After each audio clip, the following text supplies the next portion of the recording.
Because I'm 30 years old, I now hold all of the wisdom, all of the information that all you young people are just dying to know. I don't want to give off the impression that like, oh, I know everything, but I'm 30 now. I'm just a well of knowledge. I'm so intelligent.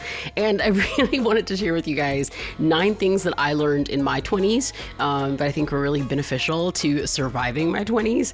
And also hopefully just encourage you guys as you are either in your 20s or approaching your 20s, maybe in a couple years. So hopefully this will be encouraging to you guys on today's episode of the Jamie Grace Podcast.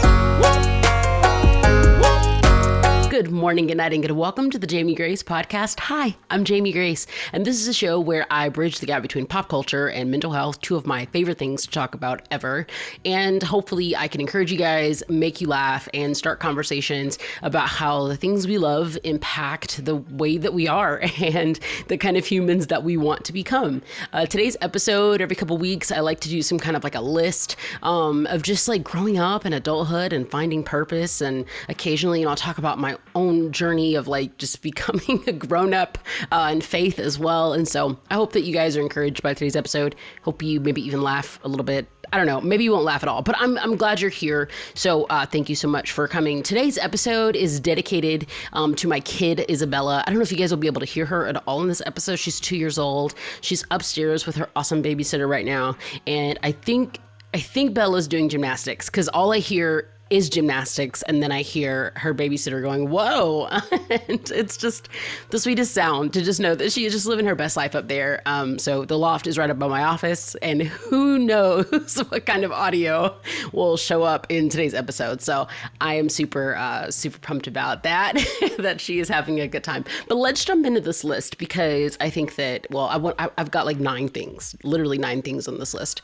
And I don't want to miss one. The very first one, we're just going to hop right into it. The very first thing on this list is to learn something boring every year.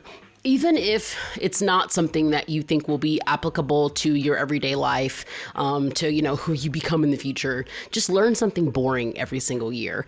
And I would start with stuff that you do need to know, like taxes. But I would also say to even like jump into things like investing, which I think investing is actually super important as well, but that's all in a way, like that's not like a black or white statement. Like so many people have different opinions on investing and how much and yada yada and how much do you need to retire. There's so many things out there to learn, NFT, crypto, whatever it is, like just something that to you sounds a little bit boring. Dig in, jump on into that. It's so good to like always make sure you just continue to like exercise the muscle of discipline to continue to learn new things, and just to continue to grow in that way. And then, like I said, a lot of times it can be beneficial too to like know about taxes. Sometimes we don't think about that stuff just like as young adults. That stuff doesn't usually come up until like marriage and a couple kids, whether that's a part of your future or your dreams or not. Like it's important to know what's going on. And I meet a lot of like young people as well. They'll say things like, oh, I'm not really into politics. I don't like to get political.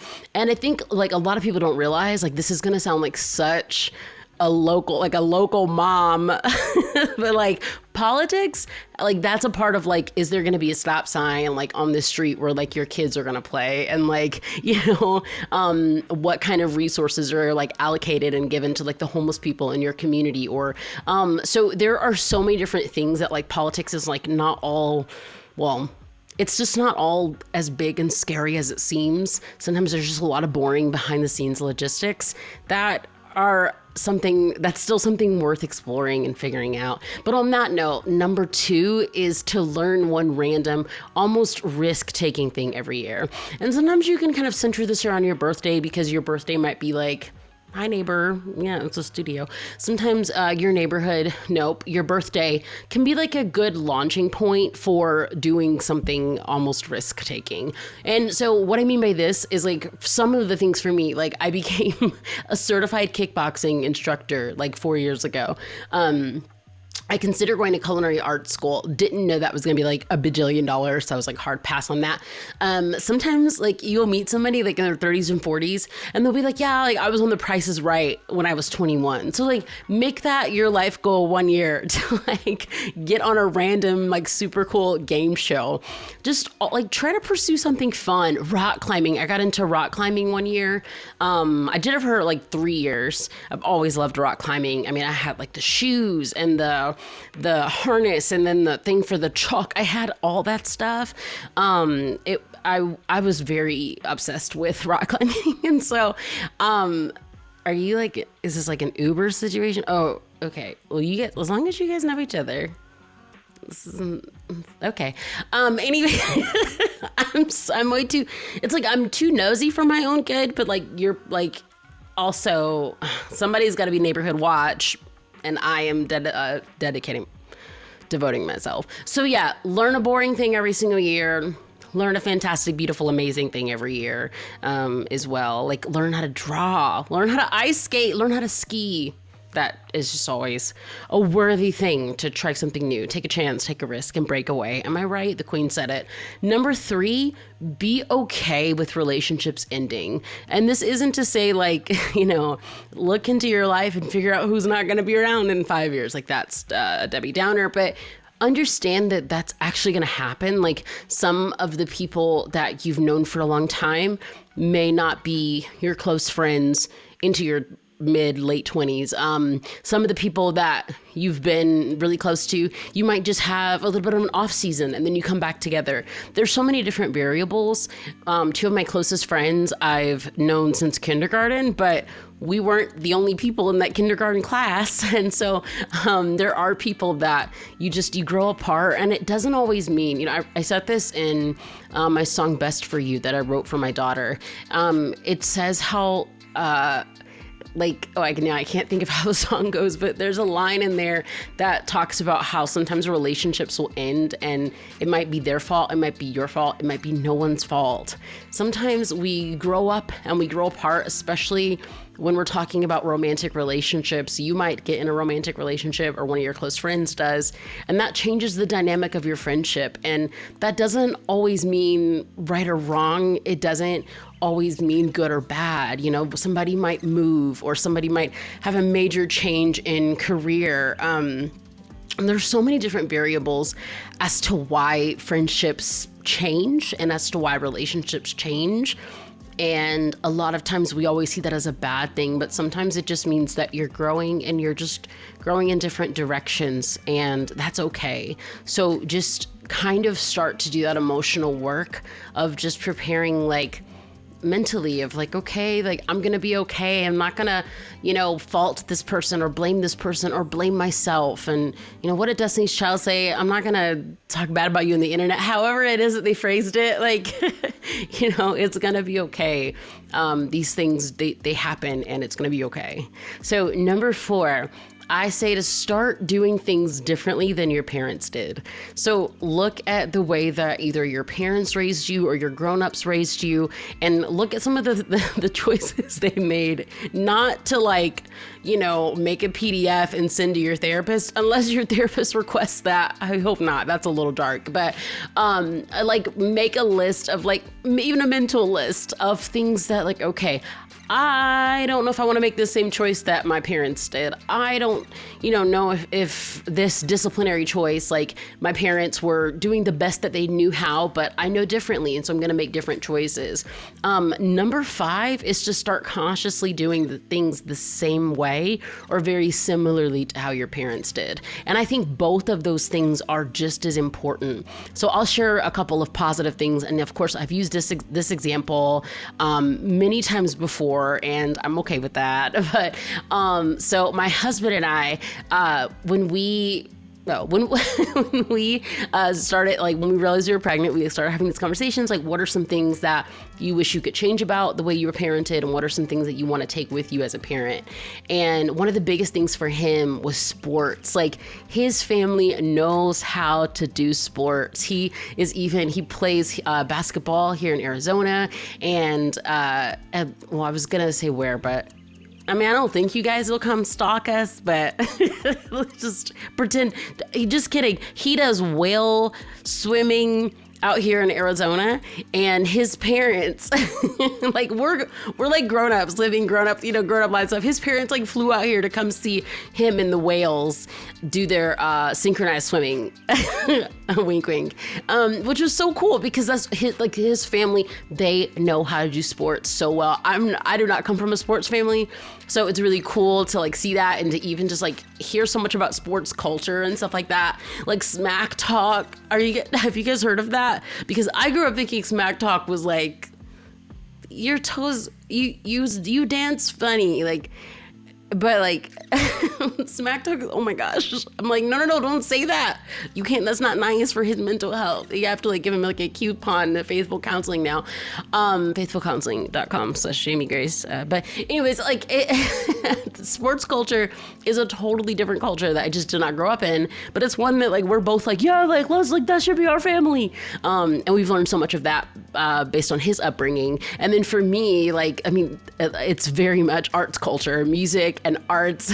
And that is just like such a huge foundation of who my family is. Like any given week, if you got on a conference call with my family, somebody's painting something, somebody just wrote a song, somebody is building something. And it's like one of my favorite things about how I grew up. My mom always told us to create something new every day.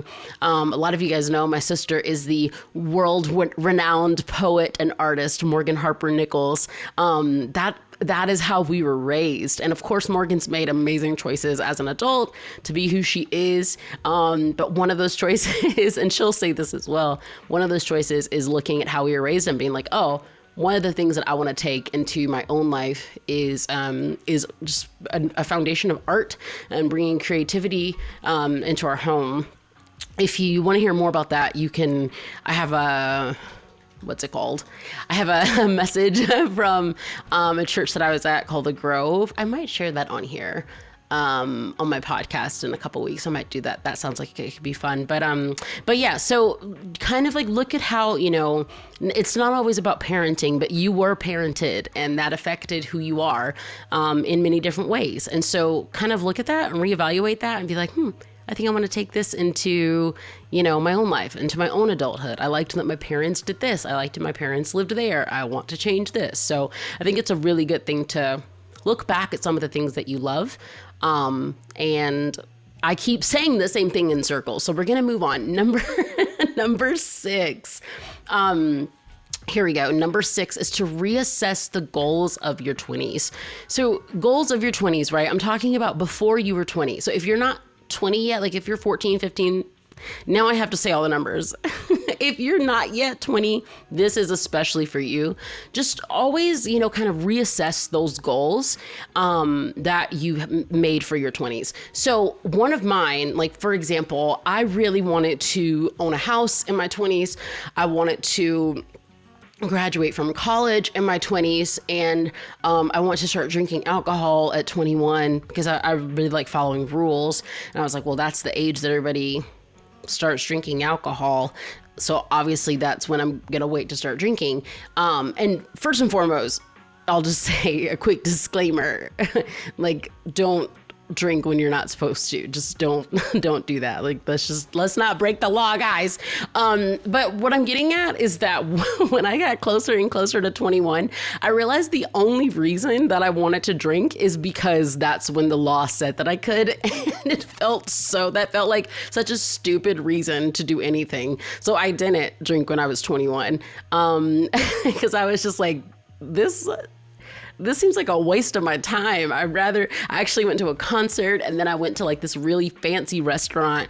Well, fancy meaning expensive restaurant with my family, and that was way more fun. And then I had a 3-day movie marathon. I took off work and just watched all the movies that I wanted to watch. So that was way more fun than drinking. And I know that because later on in life, I've tried like a few things here and there, and I'm just like, no, no, not for me. I know a lot of people also might be like, well, yeah, you gotta like try this and that. And, I've never been under the influence, if you will.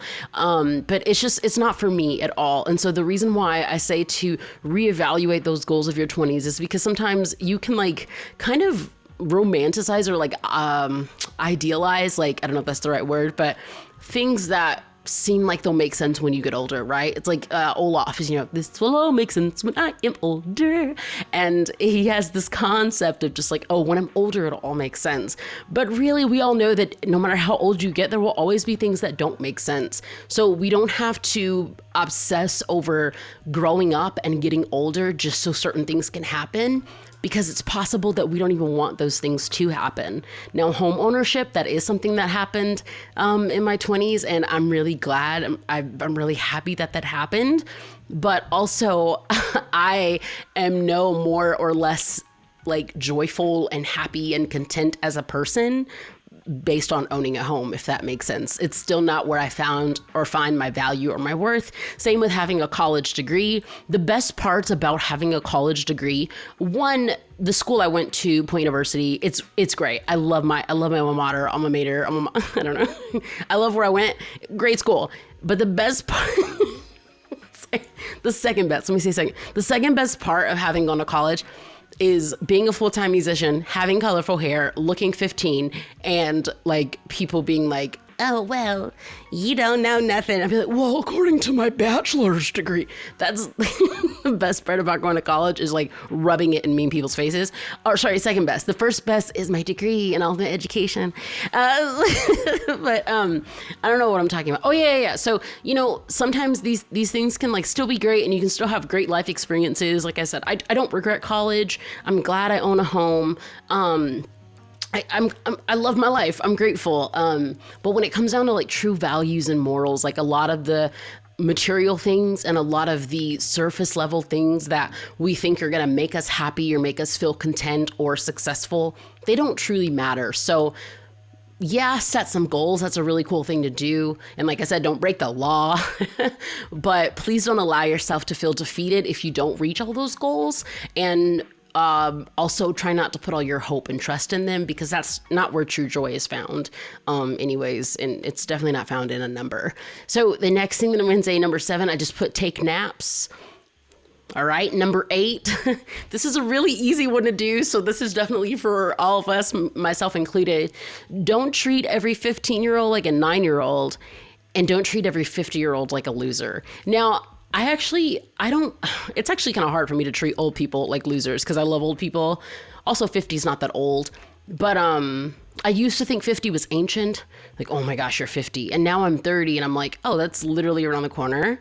And I have to consciously not be like, oh my gosh, you're like 12 just because someone's in like 9th or 10th grade, unless they're homeschooled and they are 12 in 9th or 10th grade. And I can say that because I was 12 in 9th grade.